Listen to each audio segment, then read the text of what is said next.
எங்களின் முதல் கண் வணக்கம். நாங்கள் ஆண்டு 3 அறிவன் மற்றும் ஆதவன் மாணவர்கள். இன்று காட்சியும் காரணமும் கொண்டு இயற்கை ஒட்டிய தலைப்பில் நாடகம் நடிக்க வந்துள்ளோம். கண்டு கழியுங்கள்.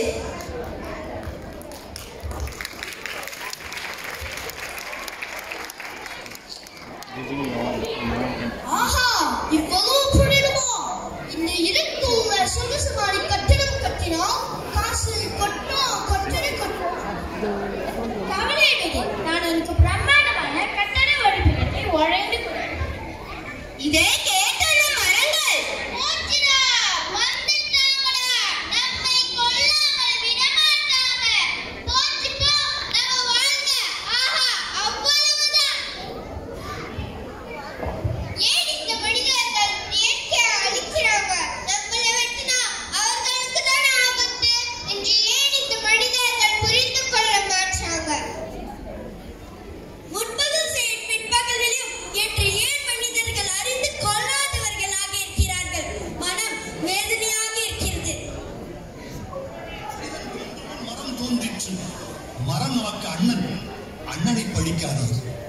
மனித ஆயுள் குமிழிக்குள் கட்டிய கூடாரம். மரம் அப்படியா? வளரும் உயிர்களில் ஆயுள் அதிகம் கொண்டது அதுவேதான். மனித வளர்ச்சிக்கு 30 வந்தால் முற்றுப்புள்ளி. மரம் இருக்கும் வரை பூ பூக்கும், இறக்கும் வரை காய் காய்க்கும். வெட்டி நட்டால் கிளை மரமாகுமே, வெட்டி நட்டால் கரம் உடம்பாகுமா? மரத்தை அறுத்தால் ஆண்டு வளையம் வயது சொல்லும். மனிதனை அறுத்தால் உயிரின் செலவைத்தான் உறுப்பு சொல்லும். மரத்திற்கும் வழுக்கை விடும், மறுபடி முளைக்கும். மரத்திற்கும் வழுக்கை விடும், மறுபடி முளைக்கும். நமக்கோ உயிர் பிரிந்தாலும் மயிர் உதிர்ந்தாலும் ஒன்றென்று அறிக. மரங்கள் இல்லையே காற்றை எங்கே போய் செலவை செய்வது? மரங்கள் இல்லையே மழைக்காக எங்கே போய் மனு செய்வது? மரங்கள் இல்லையே மண்ணின் மடிக்குள்ளே ஏதப்பா ஏறி? பறவைக்கும் விலங்குக்கும் மரம் தரும் உத்தரவாதம் மனிதர் நாம் தருவோமா? மனிதனின் முதல் நண்பன் மரம். மரத்தின் முதல் எதிரி மனிதன். ஆயுதங்களை மனிதன் அதிகம் பிரயோகித்தது மரங்களின் மீதுதான். ஆயுதங்களை மனிதன் அதிகம் பிரயோகித்தது மரங்களின் மீதுதான். உண்ணக்கனி, ஒதுங்க நிழல், உடலுக்கு மருந்து, உணர்வுக்கு விருந்து, அடைய குடி, அடைக்க கதவு, அழகு வேலி, ஆடத் தூளி, தடவத் தைலம், தாழிக்க எண்ணெய், எழுத காகிதம், எரிக்க விறகு. மரம்தான், மரம்தான், எல்லாம் மரம்தான்.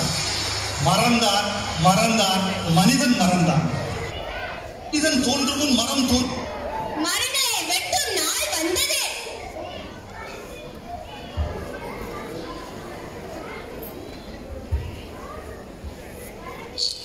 என்னை மன்னித்து விடுங்கள். நான் வெறும் கூலியாதான். என் முதலாளி சொல்வதை தான் நான் செய்ய வேண்டும். நான் வயிற்று பிழைப்புக்கு தானே இந்த வேலையை செய்கிறேன். என்னை மன்னித்து விடு.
Ready, line.